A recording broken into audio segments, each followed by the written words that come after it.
So I noticed the theme yesterday, so I want to try something here. Everyone stand up for me. All right. And look up as far as you can. And look down. Good. You can have a seat. So what just happened there? For you, probably nothing. But for me, it was pretty funny to watch. Recently, I heard a question. And this question really made me think about things. So I want to ask you guys first, how many of you in this room believe that you either are or one day will be a great chiropractor? Good. That's what I like to see, because otherwise we're going to have to start the whole weekend over. The question that I heard recently challenged me to think about this deeply, to really look inside of myself and ask myself, why am I here? Why am I doing this? So I want to ask you guys this question, and I hope that after you hear this, it's going to challenge you as well. The question is, if you were the last chiropractor alive, would chiropractic survive? So think about that for a moment. Really think about that. If you were the last chiropractor alive, would chiropractic survive? When I was taking my prereqs to come to Life University, I had this anatomy and physiology teacher. And he was really interested in why his students were taking his class. But not just why they were taking his class, but what they wanted to be when they grow up. So I went on to tell him that I wanted to be a chiropractor. To my surprise, he tried to discourage me. Even though he fully understood chiropractic and fully supported chiropractic, he tried to talk me out of it. He went on to tell me how he was teaching a graduate class and how there were several students in his class that were also chiropractors, but they were looking for a career change because they just couldn't make it anymore. They were tired of the nonsense that came with chiropractic. So what is that nonsense that comes with chiropractic? And how do we avoid that nonsense? See, they're not the only ones that we hear about giving up.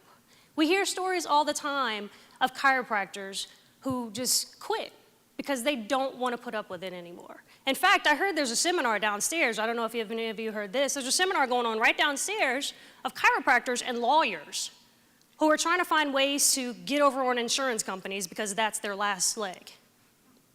Crazy, right? So what is that nonsense, and how do we avoid that nonsense? Because if we leave it up to people like that and the pharma practors, as we heard about yesterday, chiropractic will not survive. B.J. Palmer talked about 3 types of chiropractors, 3 types of practitioners.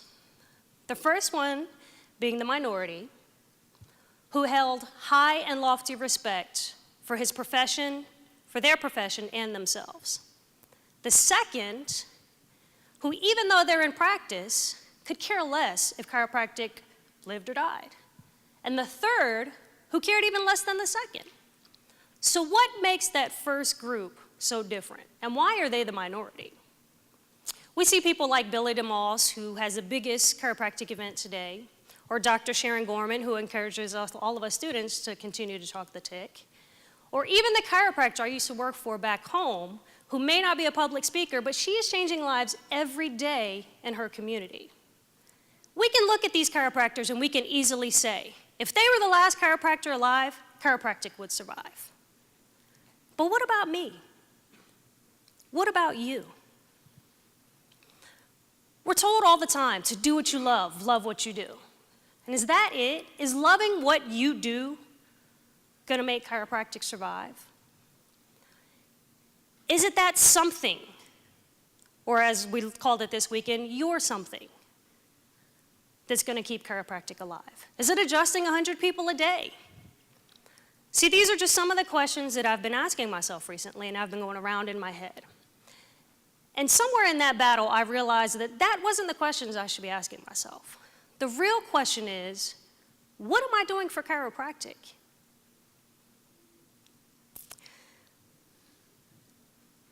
I always said that I would never tell my story because my story was too personal.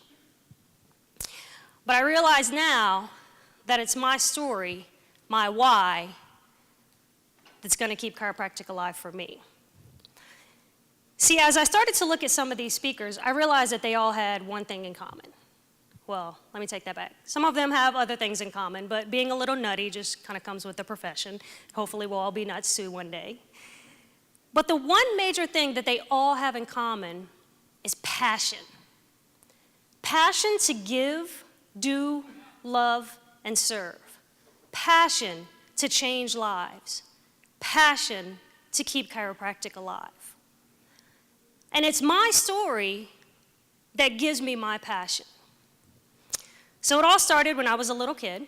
If you can imagine a mini-me running around beating up the neighborhood boys just to prove I was better than them. I grew up in a very, very unhealthy family. My aunts, my uncle, all overweight, had a lot of health problems. My mom suffered from major, major dis-ease. And I watched my two older sisters continue to go down that path. And I told myself that I wasn't going to do that. I'm going to do something different. I don't want to be that person. So fast forward a little bit, and I start with the fitness and the personal training, because that's what most people do when they think they need to be healthy. Hadn't heard anything about chiropractic yet. But it just wasn't filling the void for me. See, I wanted to help people, and I just wasn't quite sure how yet. I continued to watch my family, just terrible things happening in my family, aunts dying of young ages. And I continued to watch my mom really suffer and just continue to search for something to make her happy. She even went as far as to move back to her home state because she thought being close to her family was going to make her happy. So as I graduate high school, my mom comes and spends a summer with me, and we got very close that summer. But she was different that summer. She seemed a little bit happier, and I was excited for her. So fast forward a little more, and I go off to college, and my mom goes back to Florida, and she calls me one night, and she's telling me about this new doctor she's seeing, and how excited she was about this new doctor, and how this doctor was gonna help her change her life. She was gonna lose weight, she was gonna get healthy, she was gonna beat the dis-ease that she was having. Long story short, I got another phone call a couple days later, and it was my sister. My mom had passed away. I couldn't believe it. I was in shock. I'll never forget that plane ride. So when I get to Florida, my sister hands me a letter. I open that letter, and I go on to read. My mom had committed suicide. I was shocked.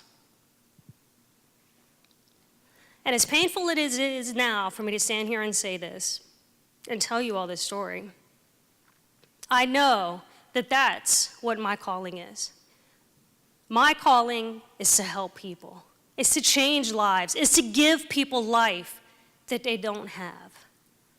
And I hope today that you all will leave here and find your why. What drives you? What gives you your passion? And hold on to that and own it.